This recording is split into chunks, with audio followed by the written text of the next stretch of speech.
Welcome to Cujo Sound, about the sound design in DARQ.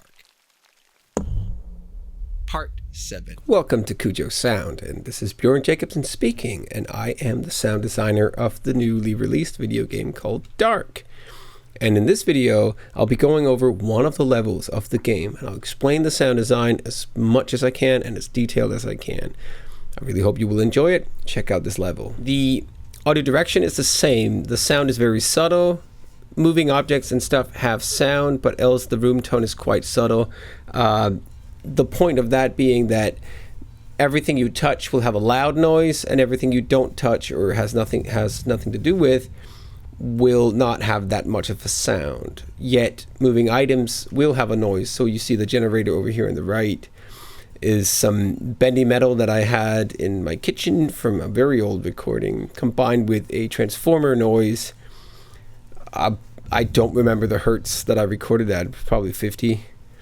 We're in Europe, so probably 50. Yeah, 50 hertz, some sort of noise with some overtones, some metal squeaking, and we have a transformer.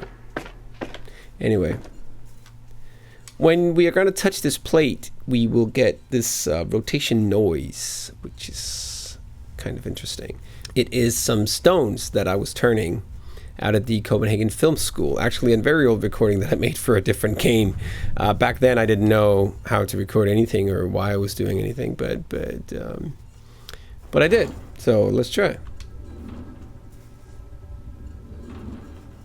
This shaky noise here, it's a bunch of metal sounds that I had lying around. I think one of them is from a library, and the other one is just this shaky noise that would always happen when my old washing machine was washing stuff, if you were listening from the other side of the wall. And this here's the rotation noise I was talking about, the rocks out of the Copenhagen Film School. All these electric noises, they come from various B-field microphone recordings that I had, but also some electric sounds that was just stock material. Combine those, mix those together. Usually have the stock material sidechain compress my own material so that they would make these weird noises, because once you have that's almost like white noise compressing white noise, you get all these weird artifacts. If your attack and decay and release is very, very fast, you get these really interesting things going on.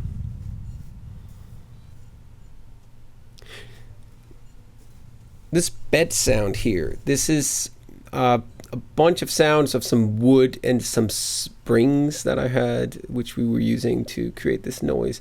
Lying on this bed as well creates is made from some stock material cloth sounds, all put together and combined. So the whole point of this is that once you go to sleep and you enter this other part of the level, this here is an 808 kick drum with about 20 seconds of reverb, probably like a couple of reverb plugins on top of each other, combined with a sine wave that pitches down from, I think, about 150 hertz down to about 20 to make the bass drop sort of effect. Then all these glitchy noises that you hear in the background, that's a number of noises put together in a group in Cubase, which has the Glitch 2 plugin on it. Cheerio, Kieran. And that's a really awesome plugin if you know how to use it. If you just use it for randomization, it's also cool, but if you have full control over it and you have really short sequences, you can actually have quite hardcore control over what's going on, which is cool. We will be entering this stage room here, which is actually the very first part of the game that I actually sound designed at all. In the beginning, the opera level, which it is called, was quite different. There was a lot of things on the stage itself. All the chairs in the back were on this stage, and you would hear a lot of noises from those chairs moving about when you were rotating the stage, as we'll do in a minute.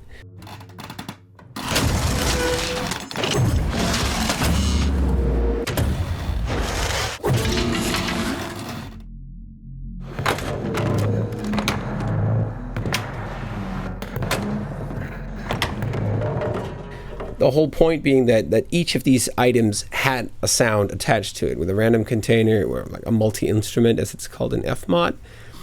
and they would randomize between various chair sounds that I had recorded at home, just a bunch of chairs, and my daughter's toy kitchen, which is falling apart, but it was really nice. It was really, really easy to throw around. It had this really nice, very, let's say, sensitive, sensible wood noise that we could use.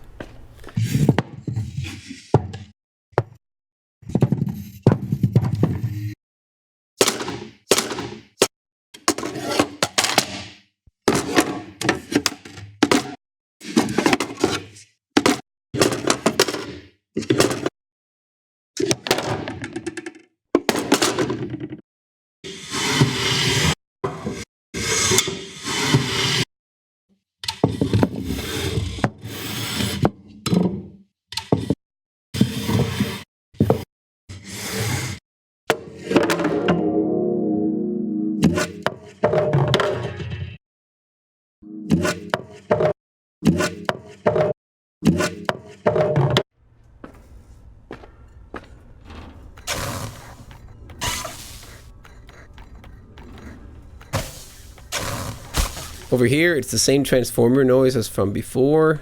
The rotating sound is the same, and the electric noises are made in the exact same way. Combination of nice source material that we had laying around from various recordings, and then various B-field recordings of my monitor or things like that. Especially when turning things on and off, you get these weird noises. So let's try and rotate the stage here. This is I think it's a 3 or 4 part sound. As you can notice, there's this boom whenever you do it. It's like a bass layer. And then there's a swish sound, which randomizes. And then there are these sounds of the harp in the background, which is very subtle. But there are other things as well, such as the moving sound, like wind and stuff that moves about. Those are also randomized. Check this out.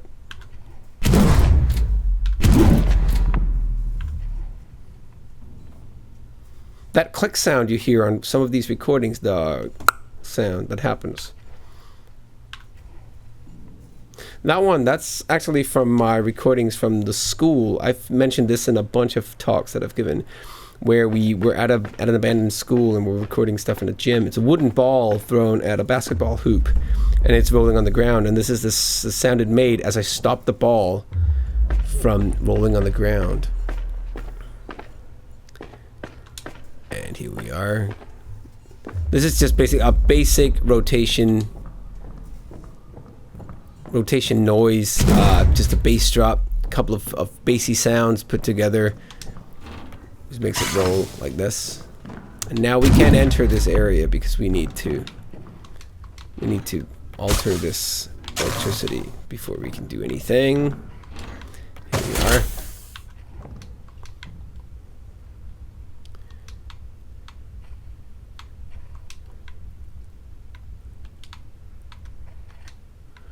This here's just a bunch of click noises, metal noises from a junkyard that we've been out recording at one point. Actually, it's a sound library that I might be putting out at some point. Ultimate Junkyard, or whatever I'm going to call it. I don't know yet.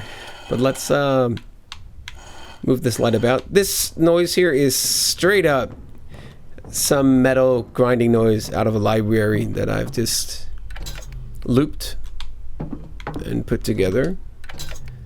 It fit very well, and I couldn't really create a noise myself that kind of fit it. So this activation noise is just a click sound and a small sine wave with some overtones that's dropping.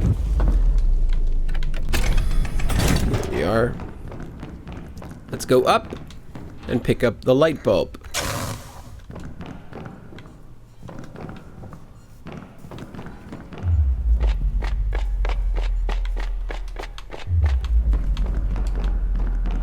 Here we are. So now the power goes out and over here. If we go over here, you'll notice that now we have power here, and there's on purpose nothing we can really do here. So in here we can try and turn on the light, but we don't have the item required to get past this point. But if we try, you'll hear lots of breathing noises and these monsters attacking, and that's all me and my daughters and weird attack noises, and they're all synced to one sequence, so they're not really a bunch of sounds put together. It's like one sound made to one linear thing. Check this out.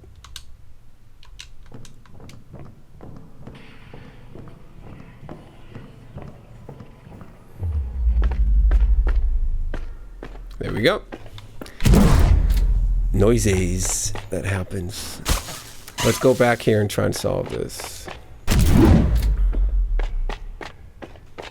So if we go about here and rotate this again here, go back here. It's funny how I might not actually even remember all the noises. This is also one of the first noises that I made for the game, this rotation room puzzle here.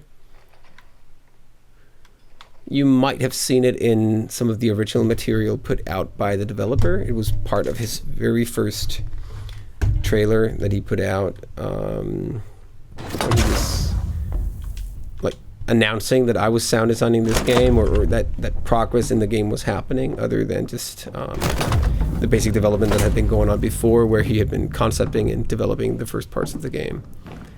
When he basically announced that this game is actually happening, you know.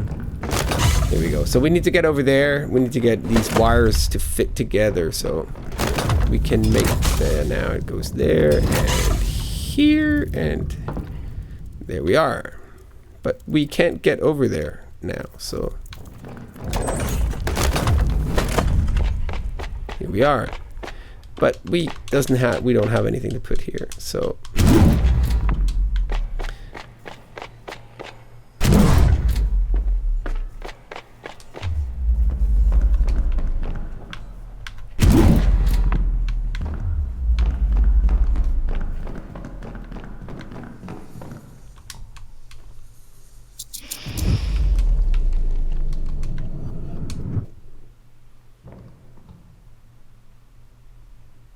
here's the snake. This is one of the very last sounds we made for the game. The snake itself is just a rattle and me breathing. So that's a nice way to make a snake. It had to be done really fast. So we run back here. And we can't rotate that way. We can only rotate here.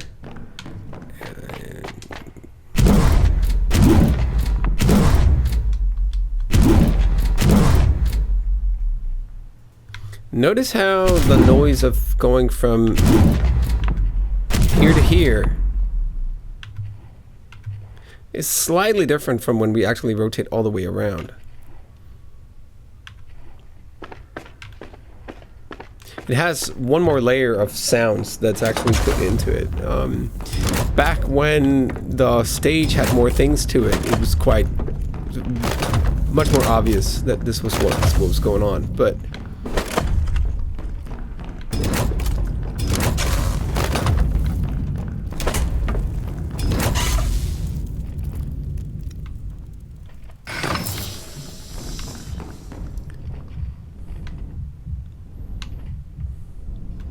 here we are, and we put in the snake. And there we go. Now this is where my techno skills really kick in. Notice the really awesome sidechain compression of this heartbeat in the mask. Some breathing noises. Yeah. You like that techno, don't you? Oh hell. Let's get to it. Take the mask. And here we can put on the mask.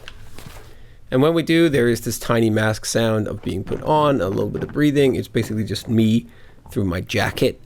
Funny enough.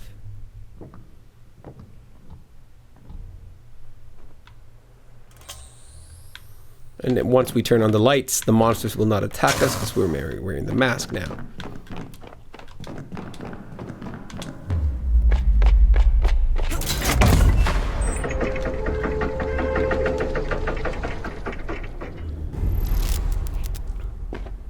Yeah, sorry.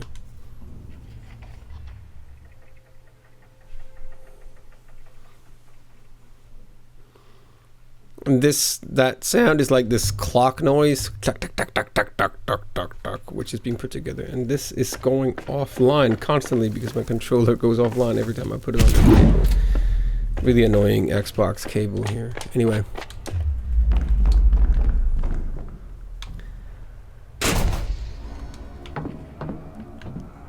We go here. And here.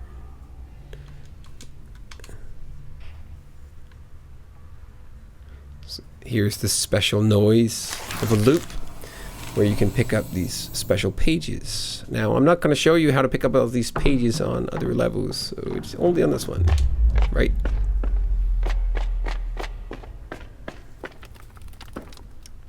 That sound is, of course, paper, but it's also 2 or 3 sounds from the piano recordings that I made, which you can check out on this channel about how to destroy a piano. I think it's the part where my dad cuts a wire in the piano, and it sounds really cool. Anyway, that's the end of the level. I really hope you enjoyed this one. See you in the next video about the next level. Thank you for watching this session on Cujo Sound about how the sound design in DARQ was made. If you like this video, why not hit the like and subscribe button? Or even better, if you want to help me sustain this channel, head over to patreon.com/Cujo Sound, where you for as little as $1 a month can help me sustain this channel. You will also gain access to the Cujo Sound Discord channel and many other things where you will be able to connect with fellow, both professional and aspiring sound designers. I hope to see you again in the next video. Thank you for watching again, and this is Bjørn Jacobsen signing out.